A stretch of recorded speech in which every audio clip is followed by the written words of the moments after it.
ازيكم يا جماعة؟ النهاردة هنتكلم عن أمتع الطرق اللي ممكن نحرك بيها جسمنا، وهنتكلم عن رياضات مختلفة، وهنقول إذا كانت الرياضات دي بتأثر على القوة ولا الاستامينا ولا الرشاقة ولا الليونة أكتر. وهنتكلم كمان على تأثيرها على المفاصل، لأن مش كل الرياضات ملائمة لو الشخص وزنه عالي مثلا.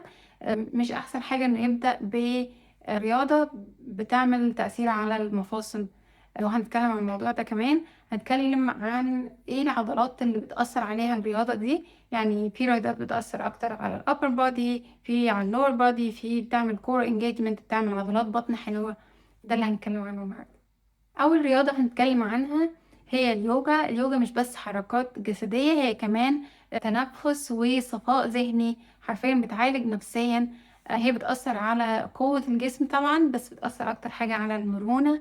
وهعمل لكم زي رانك صغير على الشاشة، هي بتأثر قد ايه على كل اسبكت، اللي هو القوة، الاستامينا، السرعة، الليونة. هي تعتبر مش بتأثر قوي على المفاصل، فممكن لو حد وزنه أعلى ممكن يبدأ بيها، بالذات في البيجنر ليفلز. وبتأثر على عضلات الجسم بطريقة متوازنة.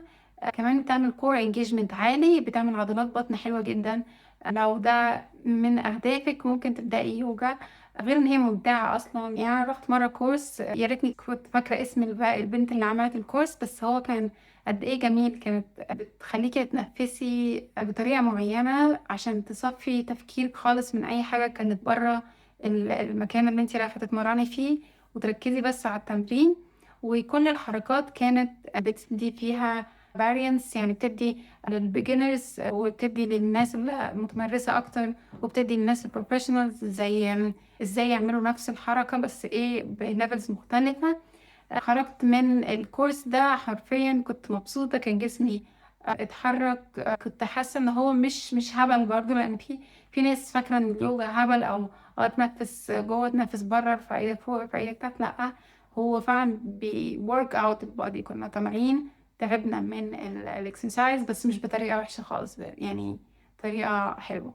تاني رياضة هنتكلم عنها هي البيلاتيس، ودي حركات بطيئة بتشتغل على عضلات معينة. أكتر عضلات بتشتغل عليها هي الكور. والرياضة دي ممكن تبدأها حتى من البيت بالمات بس، لكن كمان في كورسات وفي أجهزة معينة بتساعدك تعمل الرياضة دي. هي بتأثر على القوة، كمان بتأثر لو عملتها لفترة طويلة، ممكن بتأثر كمان على النفس الطويل أو الستامينا. بتعمل لك كمان، ممكن تعمل لك كمان ليونة. هي بتأثر على كل الأسبكتس actually. وهي نتيجة البيلاتيس دي ممكن يبقى يبقى عندك يعني جسم كده زي بيتيت، أو زي الموديل كده شوية. مش بيكبر عضلات معينة، بس هو بيشتغل قوي على الكور، إن يكون الوسط صغير وعضلات البطن باينة. تالت رياضة بقى هي العوم. العوم ده يعني برضو من الحاجات اللي أنا بحسها بتأثر على النفسية كمان. بس هي طبعا بتدي طول نفس عالي جدا، بتدي قوة، وهي لو امباكت جدا على المفاصل. فلو حد وزنه عالي ولما بيتحرك بيخاف يجيله زي إصابة أو كده، العوم دي أحسن رياضة ليه.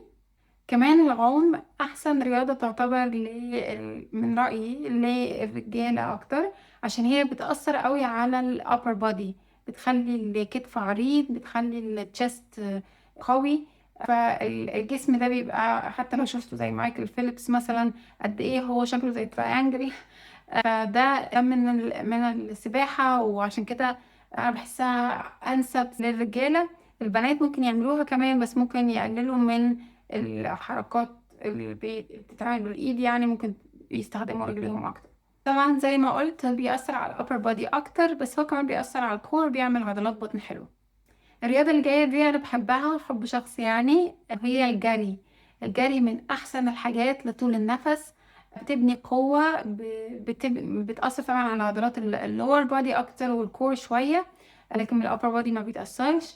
بتدي اجيلتي اللي هي الرشاقة، ان انت تولدي طاقة وتندفعي مرة واحدة، بالذات لو انت بتعمليها سبرينتنج مش ماراثون. فانا اصلا بحب السبرينتنج اكتر من الماراثون، لان هو بيبني عضلات مش بيكسرها. الماراثون من كتر ما الشخص بيجري لفترة طويلة ممكن العضلات تبدأ تتكسر، لكن السبرينتنج بيعمل عكس كده. ده هتشوفوه ما بين الفرق ما بين ماراثون رانر و 100 داش رانر مثلا، بيجري مسافات ترى. زي البنت كنت بحبها، مش فاكرة اسمها فين. اه شيكاري ريتشاردسون، دي أسرع واحدة تعتبر، معرفش كسبت كام ميدالية. بس هي بتجري 100 داش، وهي جسمها هو البيك بتاع السبرينترز. وهتشوفوا قد ايه هي بتيت أصلا، بس كل عضلة سكولبتد، والرجلين كبيرة إلى حد ما. لو قارنتوها مثلا بماراثون رانر هتلاقوا في فرق طبعا. أوحش حاجة بقى في الجري إن هو للأسف بيأثر على المفاصل، بالذات لو جريتوا في مكان زي أسفلت أو كده. الأحسن تجروا في التراك أو في الجيم، عشان ده بيأثر على المفاصل. كمان لو حد وزنه عالي الأحسن يمشي، ما يجريش في الأول، يمشي بس كفاية. المشي من أكتر الحاجات الكويسة للتخسيس. بيسمح لك تاكل أكتر في اليوم. يعني مثلا أنا لما أكون على دايت وب... ولازم اخد سعرات حرارية معينة في اليوم، لو خلصت السعرات الحرارية دي وانا لسه جعانة بنزل اتمشى الاول نص ساعة ساعة، وساعتها بقدر اكل اكتر. فالمشي ده من اكتر الحاجات اللي ممكن تساعدك لو وزنك عالي، وممكن يبقى الدخلة بتاعتك في ان انت تعرف تجري بعدين.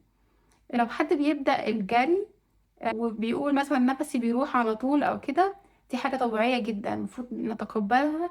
الأول انزلي 5 دقايق كل يوم تجري، ممكن 30 ثانية تجري و30 ثانية تمشي، أو حتى 30 ثانية تجري ودقيقة ونص تمشي عادي جدا لغاية ما نفسك ينزل، وبعد كده تجري تاني. وتحطي في دماغك إن انت مثلا هتجري لغاية ما تجري 5 دقايق مثلا، وتدي قوة عالية، تدي سبرنت عالي.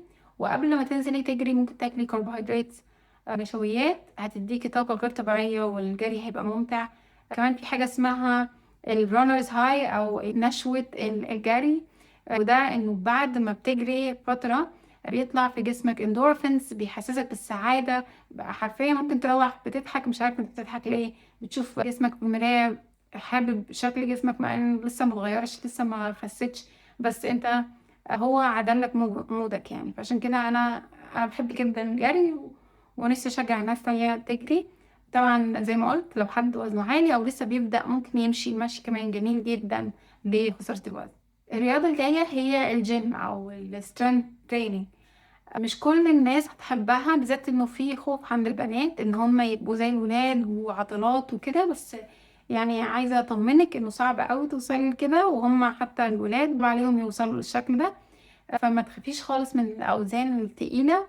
هي احسن رياضة تبني الجسم. يعني انت لو عايزة تغيري شكل جسمك، proportions الجسم، ممكن تتحكمي فيها بالعضلات، ودي الحاجة الوحيدة اللي تقدري تعمليها. يعني مهما خسيتي دهون ما تقدريش تغيري من شكل الجسم الا لو بنيتي عضلات. وده بتعمليه بالسترينث تريننج. طبعا اكتر حاجة بتأثر عليها السترينث تريننج هي القوة، لكن كمان ممكن تأثر على الاستامينا على حسب بتتمرني ازاي. للأسف هي أوحش حاجة للموبيليتي والمرونة، بتقللهم. عشان كده الواحد المفروض يعمل ستريتشز، يعني ما يبقاش يتمرن رياضة واحدة بس، ممكن كمان يحتاج معاها حاجة بتأثر على المرونة زي اليوجا مثلا. السترينث تريننج بقى انت بتتمرني زي ما انت عايزة، يعني بتتمرني upper body، بتتمرني lower body، اللي هتمرنيه هو اللي هيتغير شكله او اللي هيتبني. بس عشان ابني كل عضلة في جسمي لازم يحصل stretching و relaxing. فانت بتروحي الجيم حرفيا عشان تعملي الحركة دي، تسترتشي كل مصل وترخيها. وده بتعمليه 3 مرات في الاسبوع، وكل عضلة لازم تتحرك مرتين في الاسبوع. انا بعمل ايه في الجيم لما بروح؟ بعمل نظام اسمه pull push leg، وده ممكن اعمل لكم فيديو عليه لو تحبوا. في ناس بتعمل upper body day lower body day، في ناس بتعمل طريقة تالتة طريقة رابعة، مش مهم، كل ده مش مهم. المهم لما تروحي كل عضلة تتحرك مرتين في الأسبوع. في حاجات بقى كنا بنسمع عنها زي الكروسفيت، زي الهاي، دلوقتي طالع موضة الهايروكس. بحسهم شبه بعض، بس طبعا هو في فروقات. بحسها هي المشكلة اللي فيها ان هي اكتر حاجة بتأثر على المفاصل، اكتر حاجة ممكن يحصل فيها injury هي الهايروكس والكروسفيت. بس هي طبعا حلوة للقوة، للاجيليتي، إن هو تولدي الباور يعني. حلوة للستامينا وحلوة للموبيليتي يعني. طبعا هي هجمعها كمان مع الكاليستانكس، والكاليستانكس تعتبر أحسن حاجة للموبيليتي يعني.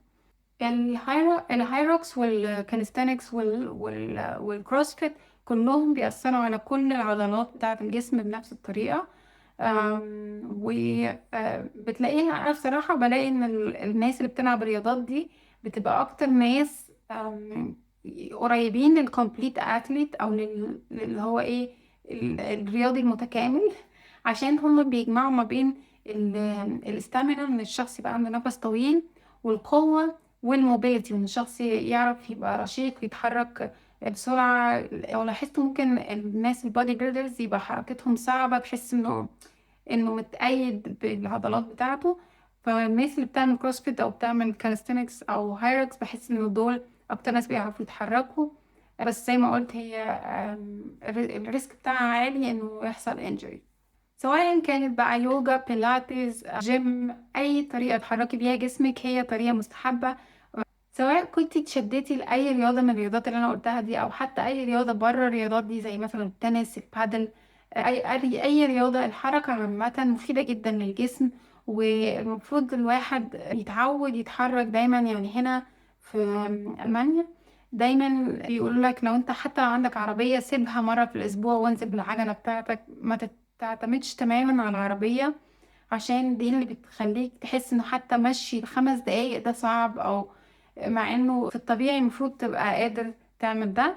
ولو ما كانش عندك عربية كنت هتبقى قادر تعمل ده، بس انت متعودة على راحة العربية، وما فيهاش مشكلة لو انت عندك اللكجري دي. بس الحركة حاجة جميلة جدا، وهي هتأثر قوي حتى في المنتل هيلث، في الصحة النفسية بتأثر جامد. وان انت تبقي عارفة ان انت هتعرفي تتحركي، وهتعرفي تلعبي مع أطفالك لو عندك أطفال. لو ما عندكيش أطفال هتعرفي تلعبي مع أصحابك، تسافري، مفيش حاجة محكماكي. فأنا نفسي الفيديو ده أشجع ناس كتير تتحرك. وأنا بكلامي ده طبعا بقوله لنفسي كمان، لأن أنا كمان بيجي عليا أوقات مش قادرة أنزل أروح الجيم، مش قادرة. كمان غير كده أنا أصلا صيدلانية، بيجولي ناس كتير في الصيدلية: انا ظهري وجعني من ايه؟ انت عملت رياضة؟ لا ما عملتش، انا طول اليوم قاعد على المكتب. والناس بتدخل في لوب غريب، انه من قلة الحركة بيجي لهم وجع في المفاصل يعني كل اللي عليه انه كان يعمل ستريتشز او كده، بس هو دلوقتي ظهره قافش، لازم ياخد مسكن. وبعد ما ياخد مسكن ما يقدرش يحرك جسمه كمان، عشان هو فاكر انه الوجع ده سامها وبيجيله من الحركة، مع انه هو عمره ما اتحرك وهو قاعد في المكتب وبيجيله الوجع ده. فاحسن له يتحرك، يعمل ستريتشنج، يعمل حاجة. مش عايزة اطول عليكم. لو انتوا حابين تبقوا part of الكوميونتي اللي انا بحاول اعملها دي، اللي هي بتهتم بالصحة والحركة والاكل الصحي يعني، ممكن تعملوا سبسكرايب، وتكتبوا لي في الكومنتس انهي رياضة بتفضلوها وليه بتفضلوها. واشوفكم على خير المرة الجاية ان شاء الله.